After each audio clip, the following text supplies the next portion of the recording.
오늘 우리에게 주시는 하나님의 말씀, 이사야서 61장입니다. 1절부터 3절까지 말씀 봉독할게요.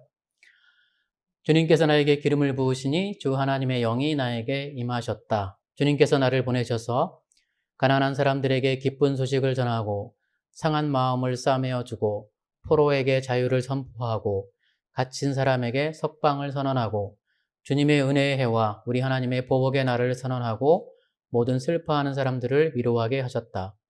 시온에서 슬퍼하는 사람들에게 제 대신 화관을 씌워주시며 슬픔 대신에 기쁨의 기름을 발라주시며 괴로운 마음 대신에 찬송이 마음에 가득 차게 하셨다.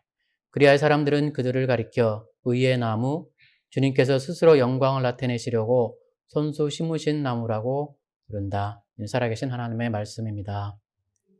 아멘. 주 하나님의 영이 나에게 임하셨다. 제목이고요. 말씀 시작하겠습니다.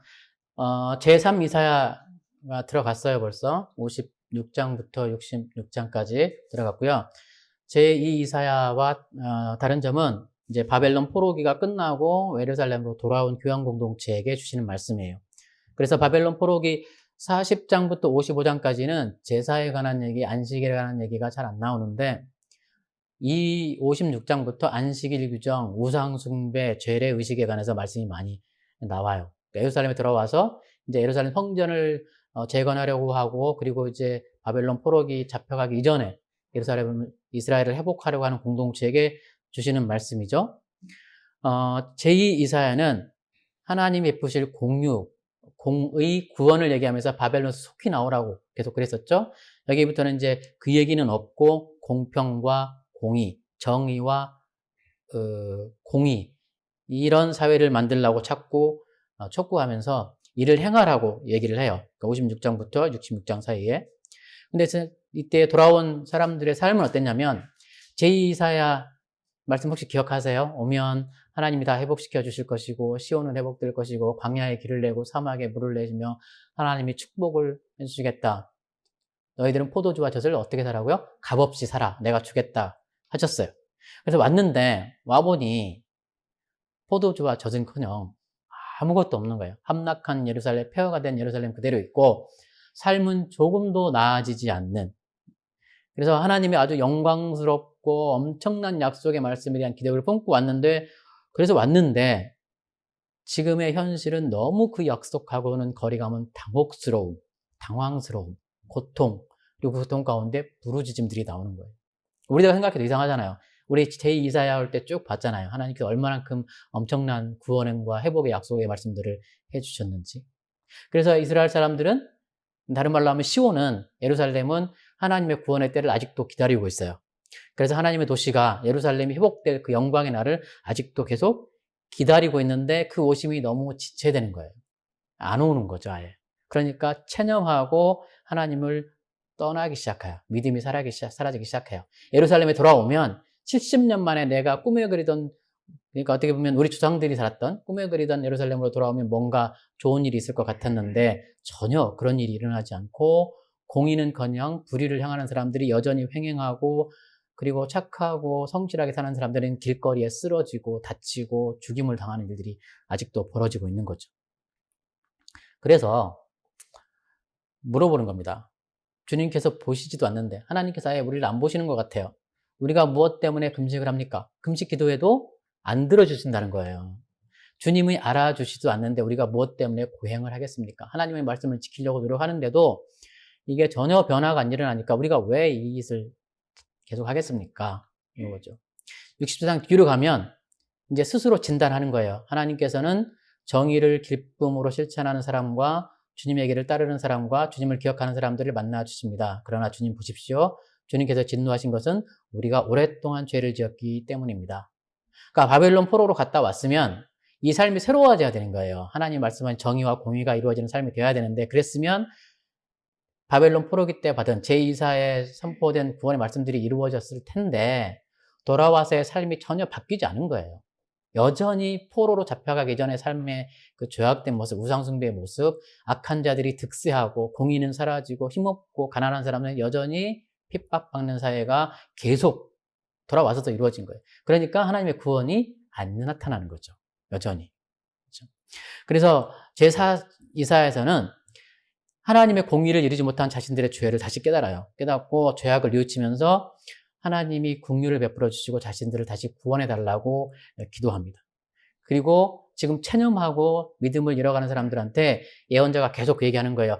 믿음을 잃지 마라, 기다려라. 이제 곧 가까이 여호와의 구원의 영광의 날이 오고 있다. 이제 곧 온다. 그러니 포기하지 말아라. 그날은 반드시 올 것이다. 하나님이 고치신다. 이 악한 사람들에게 벌을 내리시고 악한 사람들은 하나님이 나타나시는 그날에 숨어서 바위 뒤에 숨을 것이고 지금 핍박당하는 너희 가난하고 힘없는 사람들한테 기쁨과 해방의 날이 올 것이다. 지금 그 얘기를 하는 것이에요. 60장부터 63장까지가 특히 이 구원의 날을 얘기하고요. 오늘 본 61장이 그 메시지 핵심이에요. 바벨론으로 돌아올 때 세스바살, 스룹바벨, 그리고 대제사장이 여호수아였는데 이 사람들이 와서 제일 먼저 하려고 했던 게 성전 재건이잖아요. 그것 때문에 왔잖아요. 하려고 그러는데 이방 민족들이 방해를 해서 성전 재건이 뜻대로 안 이루어져요.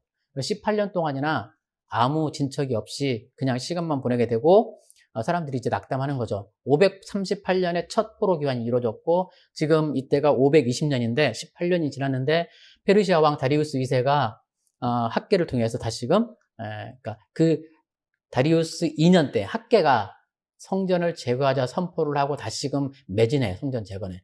주변에 여전히 방해가 있었고 심지어는 북사마리아도 엄청나게 방해를 해요. 남유다의 예루살렘 생전이 세워지면 다시 또 자기네들이 이렇게 소외되고 핍박받고 이럴까 봐.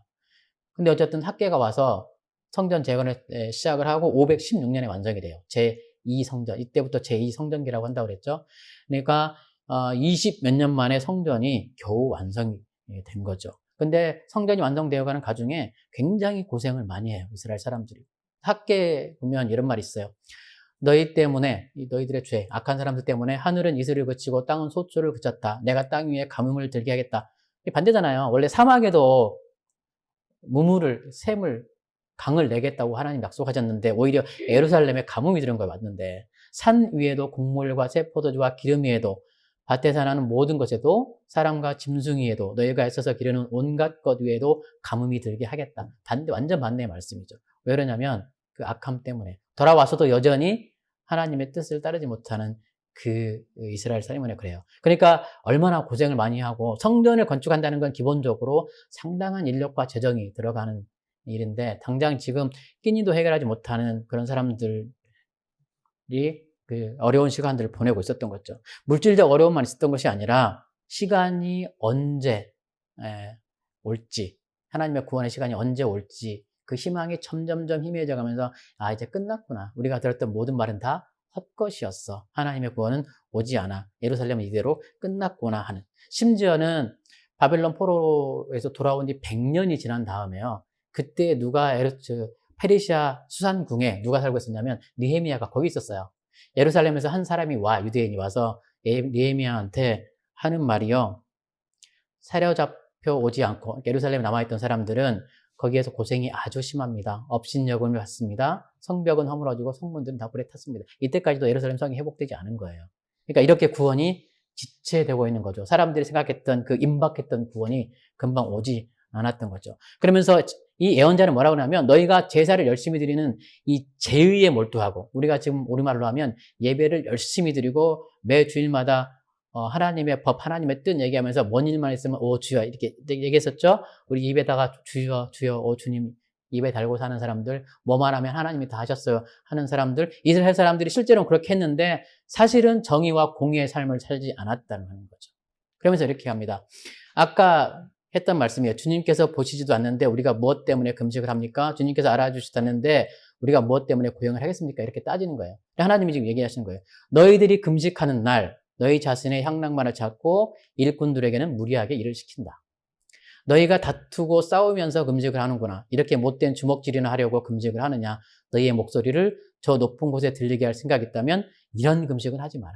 금식한다고 하면서 몇 사람들한테 못되게 굴고 특히 이제 우리가 인종차별, 아시안 헤이트 크라임에 대해서 막 비판을 하지만 한국 사람들도 은근히 좀 부끄러운 모습이지만 한국 사람들이 운영하는 가게 가보면 거기서 일하는 남배송 노동자들 막 부리고 그랬죠. 제가 일할 때는 저한테는 정말 너무 잘해서 제가 이제 교회 전도사이기도 하고 나이도 있고 하니 잘해주는데 그 밑에 그 일하시는 남미 이민자들한테는 굉장히 함부로하는 분들이 좀 있었어요.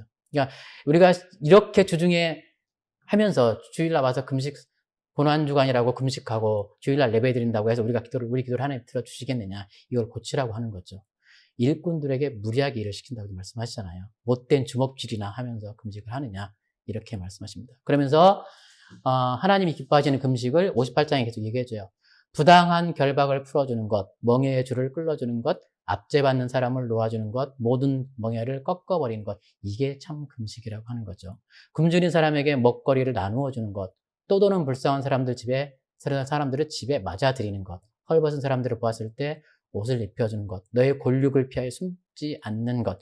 골육을 피한다는 것은 도움이 필요한 일가, 친척들, 가족들을 피해서 못 본 척하는 것, 이런 것들을 하지 않으면 그 다음부터 축복의 말씀이 나오잖아요. 내 빛이 새벽 햇살처럼 비칠 것이며 내 상처가 나을 것이며 의가 드러날 것이며 하나님께서 우리 앞에 가실 것이며 하나님의 영광이 우리 뒤에서 호위하실 것이며 우리가 주님을 부르시면 하나님이 응답해 주시겠고 우리가 기도할 때 하나님이 내가 여기 있다, 내가 네 기도를 들어주리라, 이렇게 말씀하신다는 거죠. 그 위에 쭉 보시면 다 해결되는 건데 우리가 불의를 행하기 때문에 우리 기도가 안 들어지고 우리의 금식 하나님께 받아들여지지 않는다고 하는 거죠. 지금 부당한 결박을 풀어주는 것, 압제받는 사람을 놓아주는 것, 지금 우리가 당하고 있는 게 이거잖아요. 에이샷, 헤이트 크라임에. 이런 사람들, 이런 인종차별이나 어떤 불의 때문에 고통당하는 사람들을 돌아봐 주는 것, 이것이 금식이라고 하는 거고요. 7절에 떠도는 불쌍한 사람들을 집에 맞아들이는 것. 지금 살겠다고 국경을 넘어오는 이민자들을, 어린 아기들을 부모로부터 떼어놓고 부모의 어린아이의 생사도 모르게 이렇게 갈라놓고 죽었는지 살았는지도 모르게 하는 이런 것들이 우리의 불의이고, 이런 것 때문에 이 나라의 기도를 하나님이 듣지 않으신다고 하실지도 모른다는 거죠. 뭘부터 하라고 하냐면 지금 교회 와서 예배드리고 교회가 얼마나 큰 건물을 갖고 있고 얼마나 많은 사람들이 모였는지 자랑하기 전에 그곳에 가서 정말 살겠다고 찾아오는 사람들을 환영해주고 그 사람들에게 뭘 하라고요? 맞아들이라고 하는 거잖아요. 우리 집에 맞아들이라. 그렇게 하면 우리 빛이 새벽 햇살처럼 비칠 것이다. 이게 하나님의 말씀입니다. 제 말이 아니고요. 하나님의 약속입니다. 그렇게 하면 우리 상처가 빨리 나을 것이며 우리 의가 드러날 것이고 주님의 영광이 우리를 호위하고 주님 우리 앞에 앞서 가실 것이라는 약속이죠. 근데 이런 말씀들을 깊게 생각은 안 하고요. 사순절에 우리가 오히려 얼만큼 몇 끼를 금식했느냐 이런 걸 더 중요하게 생각하는 경우가 있고, 그리고 내가 무엇을 하지 않았느냐가 나의 의처럼 나 스스로 자기 만족이 될 수가 있어요. 적극적 금식을 제가 계속 강조하잖아요. 뭘 안 했느냐도 중요하지만, 중요하지 않다가 아니라 그 굉장히 중요한데, 중요하지만 사순절에 내가 무엇을 했느냐도 중요한 거죠. 무엇을 해야 되느냐? 6절, 7절 말씀, 이런 말씀들을 실천해야 된다고 하는 겁니다. 그래서 하나님의 영이 우리에게 임하셨어요. 하나님의 영이 내게 임하셨고 나에게 기름을 부으셨어요. 기름을 부음을 왜 바라느냐? 하나님의 성령을 우리에게 주시기 위해서 그렇습니다. 예수님이 공생의 사역을 시작하기 전에 누가복음 4장에 보면 예루살렘이 아니라 나사렛 회당에 들어가세요. 회당에 들어가서 말씀을 읽으시는데 그 회당에 있는 분이 예수님한테 이사야서를 갖다 줘요. 그래서 예수님이 이사야서에서 61장 1절 2절을 읽으세요. 오늘 우리가 읽던 본문 말씀. 이 말씀을 읽으시고 예수님이 설교를 하셨겠죠. 그래서 이 말씀은 예수님의 사역을 나타내기도 하고 또한 예수님의 예수님의 제자라고 불리는 우리에게 주어지는 말씀이기도 해요. 구약에 나오는 예수님에 관한 예언이 예수님을 직접적으로 가르치는 이유는 딱 하나라고 그랬어요. 그 말씀의 최종적인 성취가 예수님에서 일어났기 때문이고 우리는 그 말씀을 이루어야 될 여호와의 종으로 똑같이 부름을 받았다고 하는 사실이죠. 그래서 오늘 이 말씀, 예수님께 하나님의 영이 임하셔서 예수님께서 이런 사역들을 감당했다는 말씀이 되기도 하고 우리에게 이런 사역들이 주어졌다고 하는 말씀이기도 합니다. 그러니까 나의 사역이기도 한 거죠. 하나님께서 우리를 보내셔서 가난한 사람들에게 기쁜 소식을 전하고, 가난은 지금 미국에서도 가난은 게을러서 가난한 사람도 있지만 가난을 전부 게으르다고 말할 수 없다고 했죠. 구조적인 문제 때문에 가난하기도 해요. 지금 태어나는 어느 지역에 자라나는 아이들은 교육도 그렇고 환경도 그렇고 가난하게 자랄 수밖에 없는, 심지어 사는 그 생필품도 비싸게 산다고 그랬죠. 은행도 없고 우버를 타고 일하러 가더라도 남들보다 2배, 3배 비를 내야 된다고 그랬죠. 그러니까 적게 받는 돈에 비용은 훨씬 더 많이 들어가는 구조도 가난할 수밖에 없고, 학교가, 저는 미국이 가장 큰 문제가 학교인데 부자 동네에 많은 세금으로 학교에 굉장히 많이 돈이 투자되기 때문에 양질의 교육을 받아요. 그러나 인컴이 낮은 less privileged 그런 커뮤니티에는 세금이 적기 때문에 학교에 투자되는 돈이 적고 교육의 질이 떨어지기 때문에 거기에서 자라나는 아이들이 옛날에 개천에서 용난다. 이제 불가능한 세대가 된 거죠. 그러니까 구조적으로 가난하게 살 수 없는 사람들에게 하나님이 예수님을 보내셔서 기쁜 소식을 전해주신다고 하는 거예요. 그 기쁜 소식이 뭐냐면 이사야서의 전체적으로 기쁜 소식이 뭐예요? 하나님이 다스리신다. 하나님이 통치하신다. 이제 하나님의 나라가 왔다. 하나님의 나라가 오면 예수님이 다스리시면 가난한 사람들도 똑같이 교육을 받을 수 있는 기회, 똑같은 인간으로 존중받을 수 있는 기회, 인종차별 당하는 사람들에게 똑같이 하나님의 사랑받는 존귀한 자녀라고 선포되어지는 이런 말씀들이 전해진다고 하는 거죠. 이것이 아름다운 기쁜 소식입니다. 그래서 불의와 억압 때문에 가난하게 살았던 사람들, 힘들게 살았던 사람들은 기쁜 소식을 듣게 되고 그동안 은금, 마필이 무수히 많고 교만한 자들, 성경에 나오는 말씀이에요. 은금이 많고 마필, 말이 굉장히 많고 교만한 사람들에게는 그날이 두렵고 무서운 재앙의 날이 되어서 바위 틈에 숨게 될 것이다 하는 말씀이 나와요. 그래서 예수님이 하신 말씀, 심령이 가난한 자는 복이 있나니 천국이 저희 것이며, 이어지는 말씀이죠. 그리고 상한 마음을 싸매어 주고, 이 악한 현실 때문에 슬퍼하고 힘들어하는 의인들이 있어요. 지금 우리도 그렇잖아요. 사실 인종차별이라는 게 불의예요. 하나님 보시기에 있어서는 안 될 불의인데 이 불의를 보고 아파하고 힘들어하고 고민하는 우리도 있잖아요. 우리도 이런 것들이 틀렸다고 생각하고 어떻게 하면 우리가 이것을 고칠 수 있을까? 적어도 어떻게 하면 우리 커뮤니티에 당해지는 이런 인종차별에 대해서 우리가 목소리를 높일 수 있을까? 이런 고민을 하잖아요. 근데 이때 당시에 이사야가 살던 시대에는 그 고민하던 사람들이 힘이 지금보다 훨씬 없었어요. 지금은 나가서 피켓 시위라도 하지만 그때 당시에는 할 수 있는 게 아무것도 없었고 오로지 할 수 있는 거라고는 하나님의 구원을 기다리는 거. 힘이 너무 얕았고 말만 하면 죽임을 당했었잖아요. 그때는. 그러니까 하나님의 역사하시는 날을 기다리는 것 외에는 아무것도 할 수 없는 사람들을 이 상한 마음이라고 하고요. 그리고 그 당시에 풍요롭게 살던 사람들, 특히 율법을 잘 지키고 하나님의 복 받았다고 사는 사람들한테 이 말씀이 주어졌는데 아모스서에 보면은요. 아모스서 6장 1절에 보면 지도자들이 상하 침대에 누워서 귀한 기름을 바르고 탄다고 이렇게 나와 있어요. 그러니까 율법적으로 죄는 아니에요. 부자가 자기가 벌은 돈으로 좋은 거 사고 좋은 차 타고 이런 것들은 죄는 아니다. 죄는 아닌데 그러나 풍요를 누리기만 하고 이웃의 아픔과 환난에 대해 슬퍼하지 않는다면 이것은 하나님이 보시기에 합당한 삶은 아니다. 이 얘기를 해요. 아모스가. 그러니까 율법을 어기지 않았다고 스스로 만족하는 너희들. 그러나 스스로 만족하면서 주변에 핍박당하는 가난한 사람들을 돌아보지 못하고 그들에게 대해서 어떤 동정이나 공감대도 얻지 못하는 너희들은 하나님 나라에 합당하지 않다. 이렇게 말해주는 거예요. 그러니까 마음이 상한 사람 고치는 건 누구 다친 사람을 데려다가 약을 발라주는 것도 중요하지만 참담한 현실 자체를 고치려고 하는 그 참담한 현실 때문에 피해를 당하는 사람들을 돌봐주려고 하는 그런 마음들도 포함을 합니다. 시편 147편에 이분이 바로 하나님이세요. 하나님이 하시는 일이 바로 마음이 상한 사람을 고쳐주시고 아픈 것을 싸매어 주신다고 말씀합니다. 그러니까 하나님의 종, 여호와의 종, 예수님의 지자들이 우리에게 맡겨진 사역이 이거라는 거죠. 상한 마음을 싸매어 주는 것, 뜻없이, 그러니까 이유 없이 어떤 그 사회적 시스템에 의해서 핍박당하고 가난하게 사는 사람들을 돌봐주고 그 사람들의 아픈 것을 싸매어 주는 것 역시 우리 교회에게 주어진 일이기도 하고요. 또 포로에게 자유를 선포하고 갇힌 사람에게 석방을 선포하는 것, 희년 얘기했었죠. 예레미야 할 때 희년. 안식년이 7년마다 한 번씩 있고, 그렇죠? 7일은 완벽의 숫자, 하나님이 상징하는 숫자. 그래서 7년마다 한 번 안식이 있고, 안식일이 7번, 7년 곱하기 7번이니까 49년이죠? 이거는 정말 완전수 곱하기 완전수이니까 하나님에게서는 정말로 완전한 수. 49년이 지난 첫 번째 속죄일, 그러니까 50년째 되는 속죄일에 대속죄일, 희년이라고 그랬죠, 희년.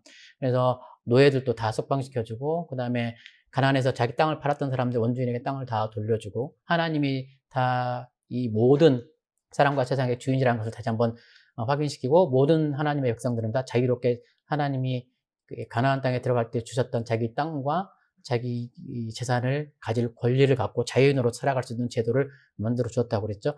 속죄일에 대제사장이 이 데로르라고 하는 단어를 선포를 해요. 데로르 선포를 하면 희년이 시작되는 거예요. 그래서 모든 노예들이 다 풀려나는 그런 정말 이스라엘 역사상 가장 중요한 절기 중에 하나였어요. 근데 이게 안 지켜졌다고 그랬죠. 부자들이 데로르 이게 뭔데 안 지키고 데로르 희년입니다. 우리를 보내주십시오. 그러면 어떻게 하겠어요? 잡아다가 가두고 때리고 죽이고 핍박하고 이런 일들이 벌어진 거죠. 근데 이때 당시에도 포로로 갔다 왔는데도 여전히 가난해서 자기 몸을 노예로 팔견하거나 땅을 팔거나 하는 사람들이 있었어요. 이 사람들에게 자유를 선포하고 갇힌 사람에게 석방을 선언하고 누가요?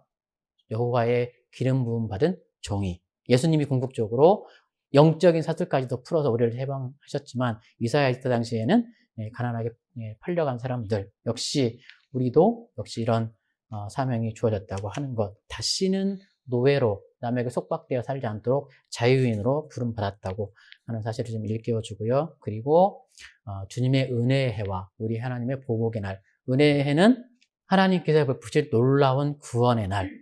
그렇죠? 지금 기다리고 있다고 그랬잖아요. 예루살렘 들어왔는데 전혀 나아지지 않는 삶. 그런데 희년처럼 바로 곧 가까이 왔다. 믿음 잃지 말고 기다려라. 곧 그날은 반드시 온다 하는 말이고요. 그 날이 되면 보복이라는 말은 신약에서는 잘 안 쓰는 말이에요. 기독교인들한테 보복하라는 얘기는 잘 안 하잖아요. 용서하고 70번씩 7번이라도 용서하고 오른뺨을 때리면 왼뺨을 내민다고 하는데 여기 보복은 하나님이 악한 자들을 심판하신다고 하는 의미예요. 우리를 대신해서. 그러니까 지금도 그렇지만 그때는 가난한 사람들은 스스로 보복할 수 있는 힘과 능력이 전혀 없었고 아무것도 할 수 없는데 하나님이 오셔서 대신 그 악한 사람들을 심판해 주시겠다 하는 말씀이고 그러면 가난한 사람들에게는 희년이 선포가 되는 거죠. 자기를 억눌렀던 노예 삼았던 사람들이 하나님께 벌을 받으니까 그렇게 되죠. 고린도후서에 사도 바울이 하는 말씀 지금은 은혜 받을 만한 때요. 보라 지금은 구원의 날이다. 이 날이 속히 온다고 하는 얘기입니다. 슬퍼하는 사람들은 위로를 받게 하셨고요. 사람들 이스라엘의 이 정말 타락한 그리고 타락한 그 도덕적 그런 모습을 보고 한탄을 하기도 하지만 그리고 정말 이 폐허가 된 예루살렘에 살아가는 이스라엘 사람들을 보면서 정말 슬피 우는 사람들, 슬퍼하는 사람들을 하나님이 오셔서 위로해 주신다고 하는 거죠. 이제 슬피 우는 사람들에게 기쁜 소식이 주어졌어요. 하나님께서 직접 위로해 주실 것입니다. 애통하는 사람은 복이 있나니 위로를 받을 것이다. 예수님이 또 역시 이렇게 말씀하시죠. 어미가 자식을 이렇게 품에 안고 위로해 주듯이 66장 13절에 나와요. 하나님께서 우리를 품에 안고 위로해 주실 것이다 라고 말씀하세요. 마지막 시온에서 슬피하는 사람들에게 제 대신에 화관을 씌워주시며 그래서 애통하는 사람들, 슬퍼하는 사람들에게 이 사람들이 자기 죄를 깨닫고 죄를 뒤집어 쓰고 회개하죠. 이스라엘 사람들이 회개할 때 죄를 머리에 뒤집어 쓰고 회개하잖아. 이제 죄는 더 이상 없고 화관을 씌워준다는 건 꽃으로 관을 만들어서 씌워준다는 거니까 고난의 시기는 지났고 이제 영광의 때가 온다는 말씀이죠. 탄식 대신에 기쁨의 기름을 온몸에 바를 것이며 근심하고 침울한 마음 대신에 찬송의 옷을 입혀줄 것이다. 우리가 지금 조금 힘들고 어렵지만 우리 근심이 변해서 찬양과 감사가 될 날이 속히 곧 그리고 반드시 오게 될 것이다. 그들은 슬퍼했으나 이제는 기뻐할 것이며 죄를 뿌리며 탄색했으나 이제 화관과 찬송 가운데 거할 것이다. 이 극단적인 예가 하나 에스더서인데 에스더서를 곧 나중에 우리가 묵상할 거니까 설명 안 드리고 넘어가겠습니다. 이스라엘 사람들이 전부 몰살당하기로 예정된 그날에 이스라엘 사람들은 구원을 받고 이스라엘 사람들을 죽이려 했던 그 사람들이 전부 다 죽임을 당했던 바로 그날 역전이 일어났던 그런 말씀이에요. 슬퍼하는 사람들에게 기쁨의 관이 주어질 것이라고 하는. 그래서 슬퍼하는 사람들, 가난한 사람들, 포로되고 갇혔던 사람들, 이런 사람들이야말로 하나님께서 하나님의 영광을 위해서 친히 심으신 나무들이며 이 나무들로부터 백성들이 자라날 것이다. 라고 지금 오늘 마지막 말씀이 이렇게 되어 있죠. 그러니까 예루살렘에 돌아와서 아직도 하나님의 의의를 바라고 하나님의 역사를 기다리면서 슬퍼하며 애통하며 기다리는 사람들에게 좋은 소식이 전해질 거라고 하는 얘기입니다. 오늘 우리 하나님의 종이에요. 우리가 기름 부음 받은 하나님의 종, 예수님의 제자들로서 우리가 오늘 무엇을 해야 될지가 바로 1절, 2절, 3절의 말씀이 주어졌고요.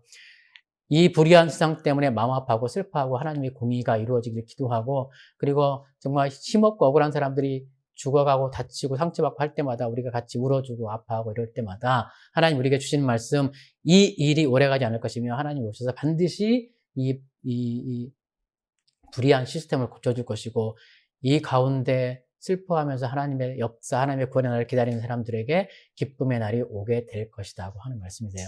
오늘 우리가 이 말씀을 기억하고 힘냈으면 좋겠고요. 시대에 따라서 시류에 흘러가지 않고 세상 사람들이 어떤 가치관을 살아가고 어떤 목표를 살아가든지 간에 우리는 이 말씀 붙잡고 주의 영이 나에게 임하시면 나에게 어떤 일들이 가능하고 어떤 일을 해야 되는지를 기억했으면 좋겠어요. 이 말씀이 우리 예수님을 가리키는 말씀이기도 하지만 우리 청년부에게 주어지는 말씀, 우리가 가야 할 길이라고 봤으면 좋겠고요. 요즘 우리가 청년부 비전을 갖고 고민하고 있기도 하고 있잖아요. 이런 방향에서 우리의 비전을 잡았으면 좋겠어요. 적어도 우리 청년부들은 특히 슬퍼하거나 고통당하거나 아픔이 있는 사람들이 서로 위로가 나누어지고 격려가 되어지고 예수님께서 반드시 우리를 곧 구원하여 주실 것이다 라고 서로 격려해주는 그런 공동체가 되었으면 좋겠습니다.